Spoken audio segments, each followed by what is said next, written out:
Terbentuknya pemerintahan dan NKRI. Di dalam terbentuknya pemerintahan dan NKRI, ada beberapa pembentukan. Di sini akan dibahas dua pembentukan. Pertama, pembentukan provinsi. Terbentuknya pemerintahan dan NKRI terjadi 4 kali sidang PPKI. PPKI mengadakan sidang pada tanggal 19 Agustus 1945, tepatnya sidang kedua. Acara yang pertama adalah membahas hasil kerja panitia kecil yang dipimpin oleh Otto Iskandar-Dinata. Hasil keputusannya tentang pembagian wilayah NKRI menjadi 8 provinsi, yaitu 1 Jawa Tengah, 2 Jawa Timur, 3 Borneo atau Kalimantan, 4 Sulawesi, 5 Maluku, 6 Sunda Kecil, 7 Sumatera, dan 8 Jawa Barat. Di samping itu masih ditambah daerah istimewa Jakarta dan Surakarta. Selain itu, sidang dilanjutkan mendengarkan laporan Ahmad Subarjo mengenai pembagian departemen atau kementerian. Hasil yang disepakati NKRI terbagi atas 12 departemen, yaitu Kementerian Luar Negeri, Kementerian Kehakiman, Kementerian Keuangan, Kementerian Kemakmuran, Kementerian Kesehatan, Kementerian Pengajaran, Kementerian Sosial, Kementerian Pertahanan, Kementerian Penerangan, Kementerian Perhubungan, Kementerian Pekerjaan Umum. Selain itu juga ada Kementerian Negara. PPKI kembali mengadakan sidang pada tanggal 27 Agustus 1945, tepatnya sidang ketiga. Dalam sidang ini diputuskan mengenai rencana pembentukan Komite Nasional. Komite Nasional dibentuk di seluruh Indonesia dan berpusat di Jakarta.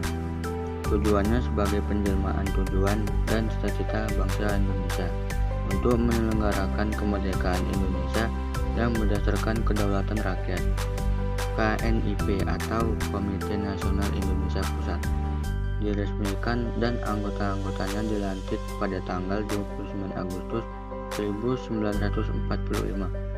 Pelantikan ini dilangsungkan di Gedung Kesenian Pasar Baru, Jakarta.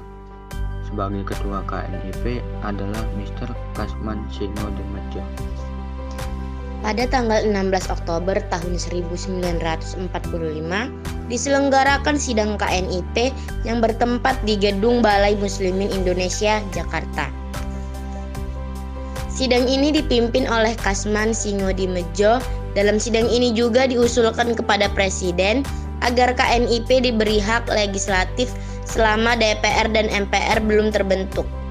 Syahrir dan Amir Syarifuddin mengusulkan adanya BPKNIP atau Badan Pekerja KNIP untuk menghadapi suasana genting. BPKNIP akan mengerjakan tugas-tugas operasional dari KNIP. Dengan itu, maka Wakil Presiden selaku wakil pemerintah mengeluarkan maklumat yang lazim disebut Maklumat Wakil Presiden nomor 10. Dengan adanya maklumat tersebut, untuk sementara Indonesia sudah memiliki badan negara yang memiliki kekuasaan legislatif. KNIP yang semula sebagai pembantu presiden dan merupakan wadah pemusatan kehendak rakyat serta pengobar semangat perebutan kekuasaan dari Jepang setelah dikeluarkan maklumat nomor 10 KNIP diharapkan berperan sebagai MPR dan DPR meskipun hanya bersifat sementara. Untuk menjalankan kegiatannya telah dibentuk BKNIP yang diketuai oleh Sultan Syahrir.